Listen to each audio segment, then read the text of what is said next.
Welcome back to Hendo's Hot Topics, the podcast to distract your mind. Real people and their stories, raw and uncut. Hey everyone, how's it going? Welcome back to Hendo's Hot Topics. I hope you're doing well, hope you're loving yourself, and of course, I hope you're having an amazing day. Now, today we have someone quite special. Today we have a female icon in New Zealand women's football, someone who everyone has their eyes on at the moment with the FIFA Women's World Cup coming up. Now, debuting for the Football Ferns, November 2019, exact month a year later, joining Melbourne Victory, where she currently still plays. In the same year, taking home the Women's Young Player of the Year award. With the 2022 season, helping take Melbourne Victory to glory, beating Sydney FC 2-1. Football Ferns player number 187 and New Zealand Olympian number 1401. We have the one and only Claudia Bunge. We got it out. Welcome to the podcast. Well done, thanks. What an intro. Oh my days. Now, let's dive deep already. Be open and honest. How's life for you at the moment? Yeah, it's really good. I'm back home living with mum and dad and my younger brother. Don't think they're too sick of me yet. So I've been back in the country for about 2.5 weeks. Yeah. And yeah, we're just right into camp 5 days a week. It's pretty hunnits, but it's, yeah, really good. Yeah.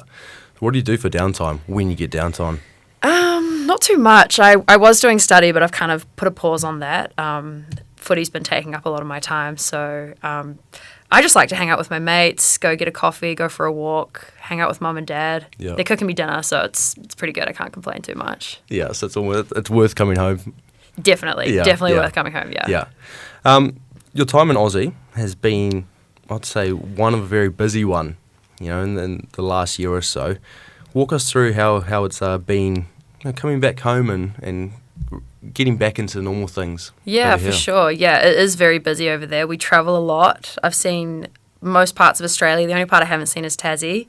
But yeah, we travel a lot and then like chuck ferns in with all of that. I think, we were in Turkey just recently. And then Bo, Wilkie and I, we had to play in a semi-final like 3 days after our last game in Turkey. So we flew back to Melbourne, had maybe 24 hours, and then we had to play a semi-final, which, of course, went to 120 minutes. And we were all just buggered by the end of it. And then came home not too long after because we got knocked out the following week. So, yeah, the travel's pretty hectic, but I like that lifestyle. It suits me. So, yeah. I love it. You love the fast pace of everything? Yeah, I do. I don't really like to be in one place for too long. Yeah. But it is nice to be back for a couple months and not be on too many planes. Yeah. What was your go-to meal while you were over there? In Turkey? Yeah. Oh man, Turkish food is so good. So, like kebabs, their kebabs are so good. Their salads are amazing. They have this like Turkish dessert that's bomb. I can't remember what it's called. It's like this flaky kind of pastry. I fully forgotten what it is, but it was in the part where we weren't meant to like go eat because we had like our own separate like dining room and stuff. Yeah. So we'd like sneak into like the main where the rest of the tourists go that are like staying at the hotel. So a couple of the girls and I would go in and sneak and get a couple of those every night. But yeah, they were pretty good. I'll search it up while you answer the next question. Okay. Baklava. Yes, so good. Yeah. Unreal. So, my go-to kebab place is Kebab Station out in Kumeu. Oh, yeah? Is kebabs over there? Kebabs are kind of decent over here. Yeah. What is it like over there? They are good. I think the meat's probably like a bit better over there. Yeah, but the ones here are still like pretty decent. Like some meat on chips. Like you can't go wrong. No, you can't go wrong. Now you've been playing footy since you were 5, so it's safe to say it's been your life for a long time. Yeah.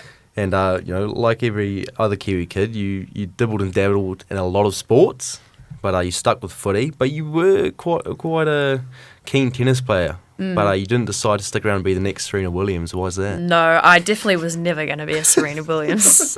That's way too kind of you. No, I love tennis and other sports too. I played, what did I play? I played bit of softball, bit of volleyball, gave cricket a go. Wasn't for me. I was terrible at that. But tennis was really good, and my younger brother PJ played it, and we were quite competitive. I still think I was better than him, but I just really liked the team component of football. And I really enjoyed doubles. Doubles was definitely my favourite, but I hated singles. Yeah. I just didn't like being on by myself on the court, and Yeah. you've got no one else to blame if you muck up or anything. Not that you should ever blame other people. That's so true though. But yeah, I'm quite a social person, so I think that's why I stuck to football. Yeah. If you can think of a sport now, maybe one you didn't play, or maybe one you did play. If it wasn't for football, what would you put, 10 toes down and try to go hard in? I've always really liked watching sevens. Oh, yeah. I don't know if I'd be able to take a hit like those girls, but being in Melbourne and seeing a lot of around the AFL and the AFLWs coming in, and one of the girls on my team is actually playing for Hawthorn this season.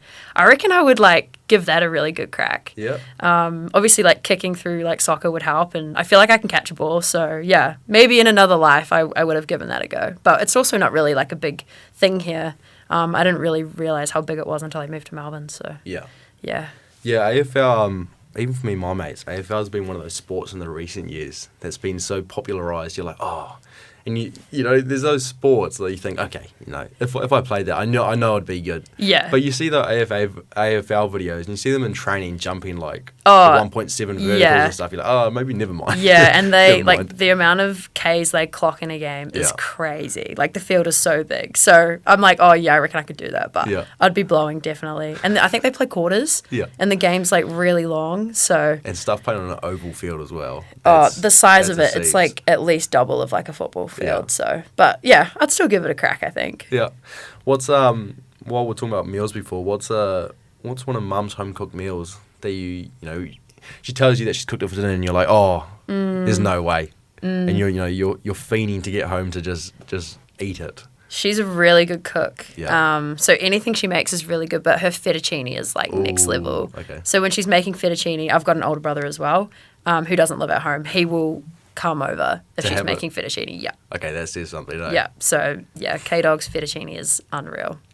So we'll allow you to put the listeners and viewers into your shoes for your debut back in 2019. Okay. Yep. Now I've always found this to be interesting to try paint a picture. Now, if you're tuning in, I want you to close your eyes now and just put yourself in Claudia's shoes and walk us through. The emotions beforehand. Just the atmosphere. Was it hard to put that quiet, the outside noise around you?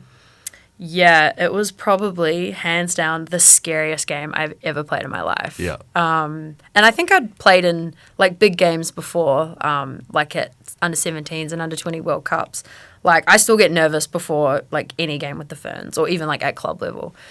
But yeah, Tom, the coach at the time, we had a training. I think it was match day -1. So it's usually you go through your tactics, and I was just assuming I was just going to be on the B team. So you have your starting team, and then the B team kind of act as the opposition you're playing. And he comes up to me before the training. He's puts his hand on my shoulder. He's so Claude's, you're going to be starting against China tomorrow. And I was like, are you sure? I actually fully said that to him. And he's like, yeah, you'll be fine. And he's the most nonchalant, chillest coach ever. He obviously knows his stuff and is an incredible coach, but very chill. And yeah, I remember the day of the game, I was just I don't know where I was, but I was so nervous. I remember before the game, I didn't speak to anyone. I was just in my head, which probably in hindsight, looking back, wasn't very smart. And I kind of blacked out between walking, we do the walkthrough and do the anthem and stuff. I just remember, I actually don't remember much. I feel I was just so nervous. I blanked. And then, yeah, I connected, once the game started, connected a few passes here and there and kind of grew into the game as it went. I think it was a good game to start in because they were a similar level to us. So I was busy, but not too busy. And I also had Stoddy next to me, and she's just the best person to have next to you. Her communication's great, and she's an unreal player. But yeah, honestly, I had never been so nervous ever. And yeah, from when we were in the change room to when the game started, I probably blanked most of it. Is there any points of that game or that kind of, I want to say, occurrence that you look back on sometimes and you're like, oh my gosh, I can't believe that happened, or even just starting or making your debut for the Ferns? You know, because a lot of players, women's, men's across the world, you know, their debuts coming off the bench, maybe 15 minutes to the end of the game. Yeah, it was a bit of a different debut to most. And obviously we had like a few injuries at the time. Yeah. Abby wasn't around and Mouse had done her Achilles. So we were very low on central defenders. But I think it was kind of good, like coming on in like an intense game as a centre back or a defender in general is just like really tough. Like you can't really make any errors because, you know, the other team could be scoring. So I think like coming off the bench, it would have been kind of hard to like adjust to the speed of the game. And yeah, I was kind of just thrown in the deep end, but I kind of think that's a good thing. And yeah, luckily I played all right. I mean, I made a mistake here and there, but I think for like, yeah, a fresh 19, 20-year-old, it wasn't too bad. Yeah. What do you do to handle those pre-game jitters? I have gotten better. I have gotten better since then. I'm pretty like a social person, so like day of a game or like day before a game, I like to muck around with the girls and just like, I don't know, just talk shit. Yeah, distract myself. Be a bit of a nuisance. Go get a coffee. I'm a massive like coffee fiend, so there's a big group of us that'll go for a walk and go to like a cafe or something. And then kind of, if we're like got an away game and we're on the bus, I'll just like listen to my music. That's like my me time. And then when we get to the ground, like kind of just chill again, like talk to the girls. And then like once we are out for warm up, it's kind of like go time. And then I kind of like tune into myself a little bit more. But yeah, I have definitely improved since the first China tour. Yeah, I was a bit of a mess. This is a think fast question. Yeah. You're on the bus right now. What's your go-to song? I've been listening to Sub Focus recently. I quite like my like D&B in house. Yeah. Like I quite like to get pumped up. Yeah. Anything like Dimension, Sub Focus, those kind of artists. Yeah. Yeah. When you were younger, did you think that you would be or would have accomplished what you have, in the time span you have for such a young age? No. Yeah. Probably not. I always wanted to like play professionally and play for New Zealand at any kind of sport. It was only probably like around 16, 17 I realised it was football. But yeah, I liked school and I did all right, but I didn't really love school. Hence why I was going to a lot of the zone days in intermediate school. I was just wanting to... Yeah, let's be honest. All the athletes only went to school to play sports. Exactly. And I went to Murray's Bay Intermediate, which is a sports school. Yeah. So, yeah, I wasn't around much in year 7 and 8 because I was out at the zone days. But, not really. It kind of... You don't really think about, what you could accomplish. I'm very lucky to have, accomplished some of my goals at a young age, but I've still got more that I want to accomplish as well. Nice. And are you one to share those goals with others, or are you kind of one to manifest it in your head and just quietly work away at it? Yeah, I like to quietly work away at it. I'll tell my family, my mum, my dad. PJ's never really around, so I don't usually tell him, but they all know, and my close friends I'll tell. But yeah, I'm quite a private person. I don't really like to say it out loud. And then if you don't accomplish them, people can't be like, oh, what are you doing, kind of thing. Yeah. So just quietly work away at it. Now, in the past few years, women's sport in general has, I would say, taken a turn for the best. Especially as a young female athlete, and one that a lot of young females look up to in the country. Since you've stepped into the realm of professional sports and professional women's sports, what kind of changes or different things have you seen happen or move around you? That's a really good question. And I'm still learning so much. I feel like especially with the World Cup being here, and obviously the Black Ferns doing so well last year in their World Cup. We're kind of just starting to scratch the surface, but I think the main thing I've learnt is to ask more questions and kind of ask for more. I think as a female, you're already on the back foot, unfortunately. But the game's growing massively, and I don't think Kiwis quite realise how big women's football is. It is the biggest sport in the world for men and women. You just look at the Euros that happened recently. We're getting 80,000 people at games in Europe. It's freaking crazy. So yeah, but there's still a big disparity between men and women, and I think like asking questions and like challenging clubs and people higher up is a good habit to start getting into. And I hate confrontation, but it's something I've kind of like learnt to ask more questions and stuff. Because how's it ever going to get better? So have you always been one to ask questions, or was it only kind of recently you've gone, okay? Probably only recently. Yeah. Like we've got some great girls in the Ferns, like the older ones like Ali Riley, Rhea Percival, Stoddy, Liv Chance.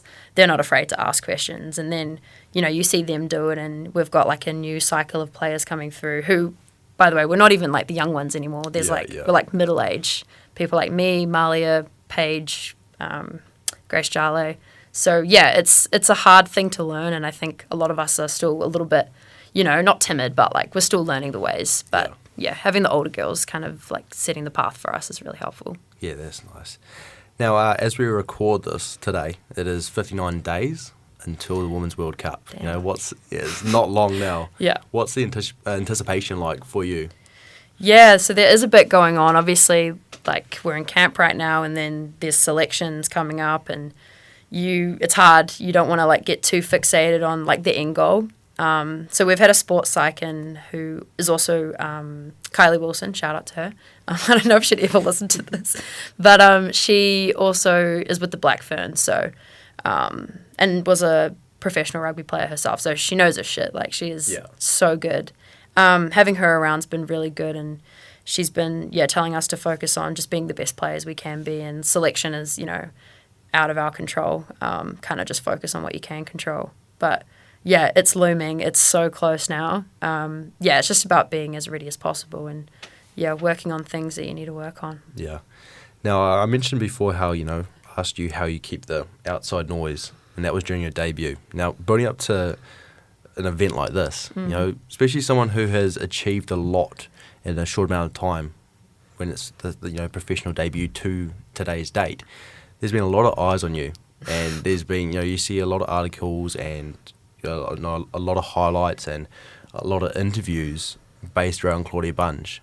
And for a footballer, for someone who just wants to play football, how do you quiet that outside noise down? How do you not let maybe a word that someone from Invercargill said on a comment section, like that sort of thing? How do you not even let that come into account? How do you just focus on football? Yeah, that's another really good question. It does get pretty hard, and I think it does get overwhelming. I'm not going to sit here and say that it doesn't get to me and other people, but I think it is like a unique opportunity having a home World Cup, so we do expect this.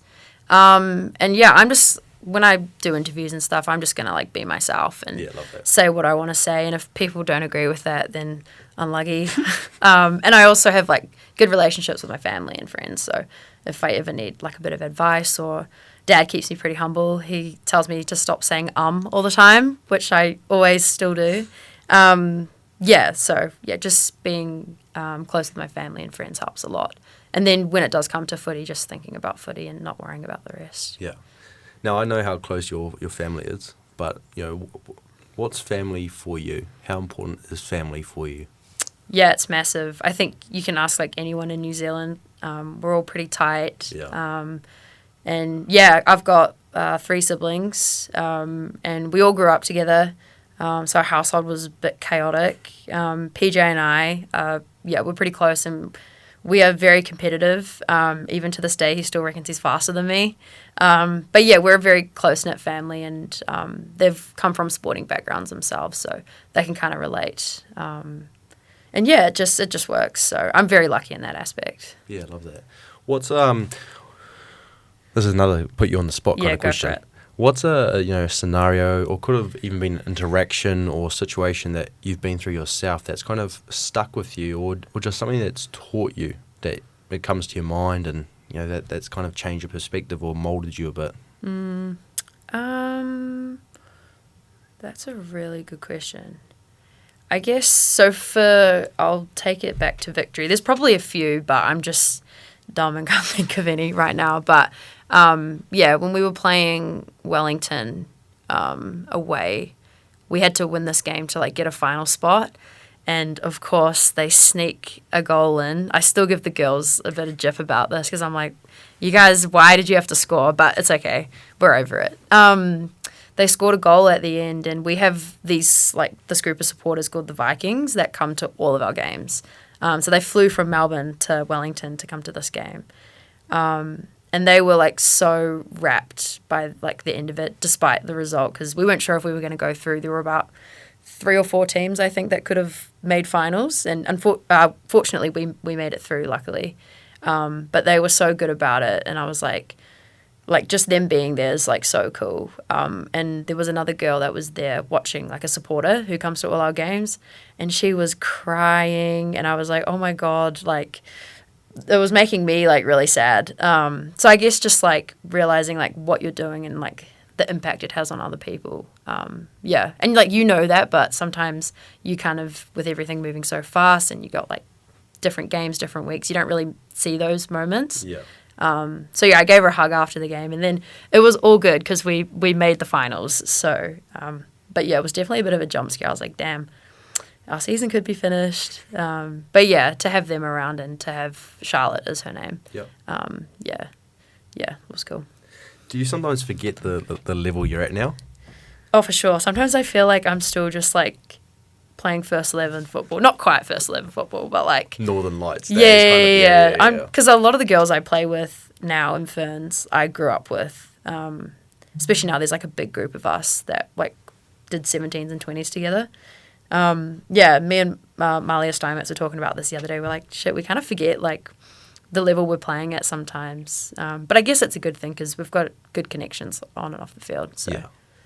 Do you remember, I think, every football fan, when we were younger, going to a game, we always wanted to get a shirt or a pair of boots. Do you remember the first interaction you had like that? Someone asking for, a piece of your kit? Yeah, I think it was the first time I played at home, which was Christchurch at the start of last year. I keep forgetting it's 2023.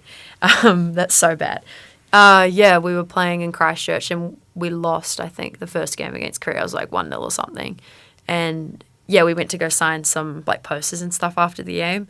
And the kids were wanting like boots, shin pads. I'm pretty sure I gave my shinnies away and then I had to like go get another pair for the next game or something. Yeah, it was crazy to me. Like I'd never had that kind of interaction. Because usually for Ferns, we would like travel away. Yeah. So like we went to the States and played USA, and tough team, especially to play them like in the USA when they've got a big home crowd. So yeah, a lot of like you'd see a lot of other players getting that kind of attention, but yeah, it was pretty foreign to me and some of the other girls, and we were like, holy shit. Like yeah, but it was so cool. It was so cool to see kids and their families and parents and heaps of boys as well, not just like younger girls. Yep. They were loving it. And yeah, it was just really cool to interact with them.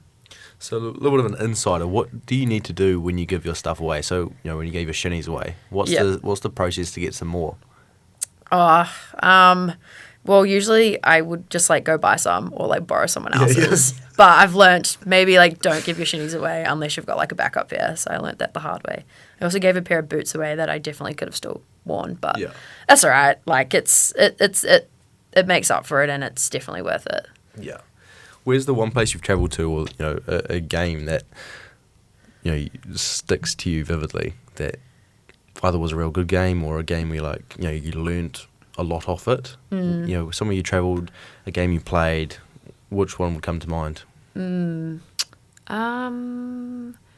A game I played that was pretty hectic was in Australia. Yeah. The first game we played against the Matildas in Townsville. I'd never been to Townsville, but it was pretty cool. It was just really hot and muggy. So we finished A-League season, and yeah, that tour was like pretty much like straight after in April. And the crowd was so awesome, and obviously like that was the end of my second season with Victory. So Australia had like become a second home to me. So I knew a few people at that game, which was really cool. And yeah, we unfortunately lost in the last like extra minutes. But it was a nuts game. Like we were so close to winning, and it would have been a massive upset. But I think Sam Kerr nodded in a bloody goal. And yeah, I think for me that was just a game I really remember. Because we played well, we defended like our lives depended on it. And it was in a country where, I've got like pretty strong ties to now. Yeah. Yeah. What's the biggest lesson you've learned so far playing in professional sports? Actually, I want to say, what's the biggest thing you've learned about yourself playing professional sports? Damn. Hitting me with all putting you on the spot for deep all questions about myself. I guess to just like go with your gut and like expect the hard times, because there's a lot of them. I think, anyone you ask, like there's so much struggle in sport, but I guess if you get through those times, this sounds so goddamn cheesy, but like it makes like when you win or when you accomplish something, or if you make a team, it makes it so much sweeter. So kind of maybe just like enjoy the struggle a little bit. And like right now we're, doing a lot of fitness and it hurts, but I say to the girls, there's like no other people on the planet I'd rather be doing it with. So kind of like finding, not a bit of fun, but, enjoying those moments, even though at the time it probably sucks. Yeah. So, I get what you mean. Yeah. What I was going to say is, with playing at that level, not even professional level, it could be, prem grade for a club or whatever. Have you ever been one to make a mistake during a game, or maybe you give yourself a bit of shit after the game for making a mistake? Have you ever been one to kind of overthink mistakes? And if you have been one to overthink your mistakes, how do you stop yourself from digging a deeper hole? Like how do you go, okay, yep, I made that mistake, who gives a shit, time to move on? I think as I've gotten older, I've gotten better at that. When I was younger, I was pretty atrocious. I'd just like replay like the whole scenario in my head over and over again.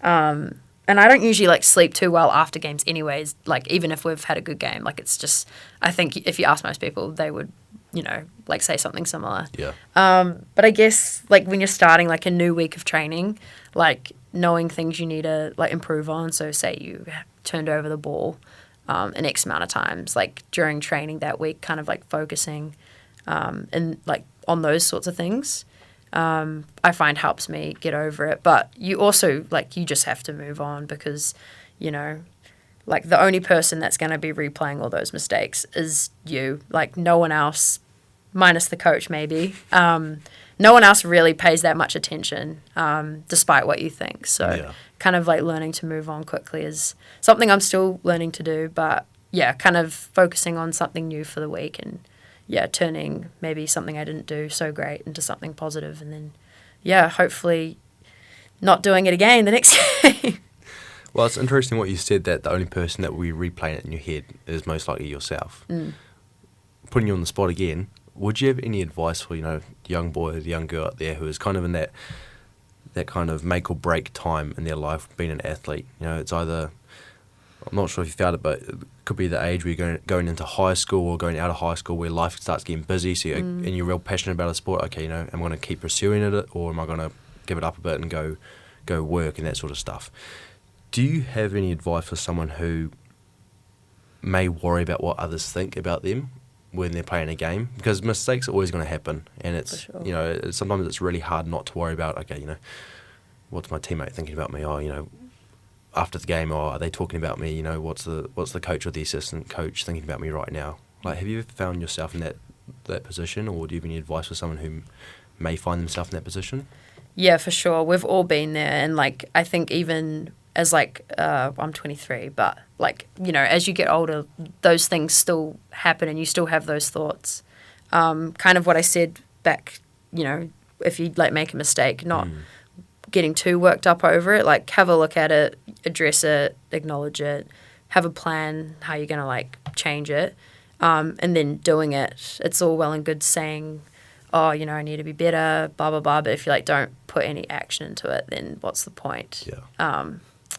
And also, like if you're looking at committing to sport, like it's really tough, and I think you're going to make mistakes along the way, but that is how you become better. And even though, you know, you get beaten 1v1 or you miss a shot or whatever, that is the best way to learn, unfortunately, is through making mistakes. It's not going to be like a steady incline. That would also be boring as well. That's the beauty of sport. And everyone kind of peaks at different times.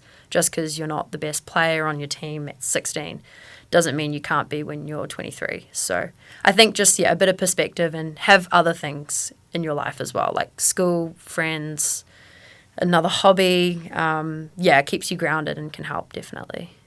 That's crazy that you just said everyone peaks at different times, because at the moment that's one of my three messages I push out there. Oh, yeah. Is to not compare yourself to others, because we all peak at different times. Facts. It's so true. Yeah. I can think of one of the girls in my team at the moment who played for the Phoenix, Mickey Foster. Yep. She's just had like the craziest 8 to 9 months. And she was like always a good player, like growing up, like really good player, can play off both feet. But kind of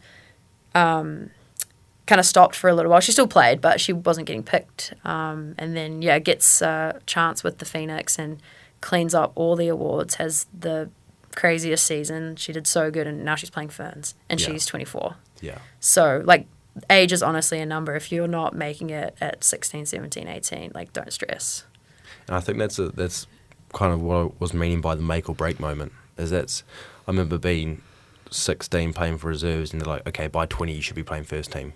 And then you have all these guys who, like myself, coming back after 3 years, back to reserves at 20, and you're like, oh, well, is there any point trying next year? And that's when a lot of people go, couldn't give a shit, stuff up, I'm not going to try anymore. Yeah. And when me and PJ were at our NFF, this guy came in, and it was kind of on the same lines. He didn't get selected for the All Whites for, I don't know, 6-7 years, and then he was 25, and he randomly got the call up one day after training, and he goes, this guy said, it's funny that because if I didn't get that call up, that was going to be, can't be bothered anymore, because he had tried for so many years. And that was exactly along the lines of what you're saying.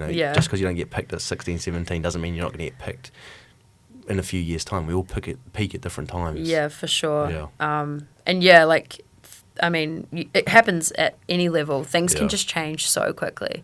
Like 1 minute you can be playing in the National League like Mickey was, and then next minute you're playing professional football in the A-League.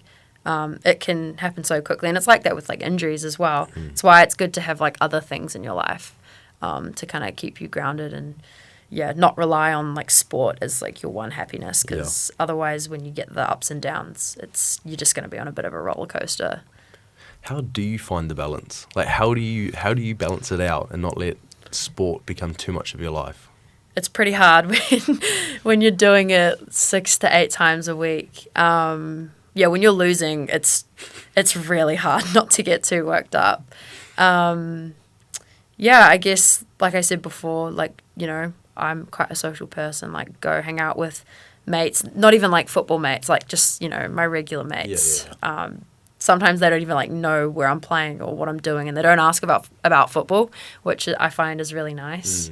But it is really hard to get caught up in it, especially when there's like a lot going on. Just like trying to slow down, like when you get the time, and just taking a chill pill. Yeah, take a chill pill. Take a chill pill. Yeah. It's a Kiwi saying that, isn't it? Now, before we wrap it up, okay, I want you to. I briefed you on it before we started, but your closing scene. I haven't thought about it once. Good. I was hoping you wouldn't have. So imagine up to this point, your life has been a movie, okay? And before, don't stop trying to think about it. Okay. Stop trying to think about it. It's just happening. I can't help it. Imagine if I just hit you with something else. So you're like, oh shit. Before the closing credits come, you have one final message, maybe something you want to say to the young Claudia or a young girl who's in your shoes that you were when you're younger, or a message you feel needs to put out to the world. Can be anything. What's your closing scene? Oh my god! And take your time. Okay, I will, because I got nothing in my head right now. Good. Even though you briefed me on it before. Damn. Closing line. I have a feeling it's going to be something your dad said to you. It'll be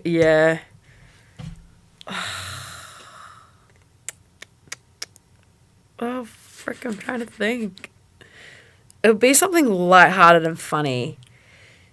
I had this like mentality when I was younger that I just like wouldn't get married and like I'd just like be a dog mum.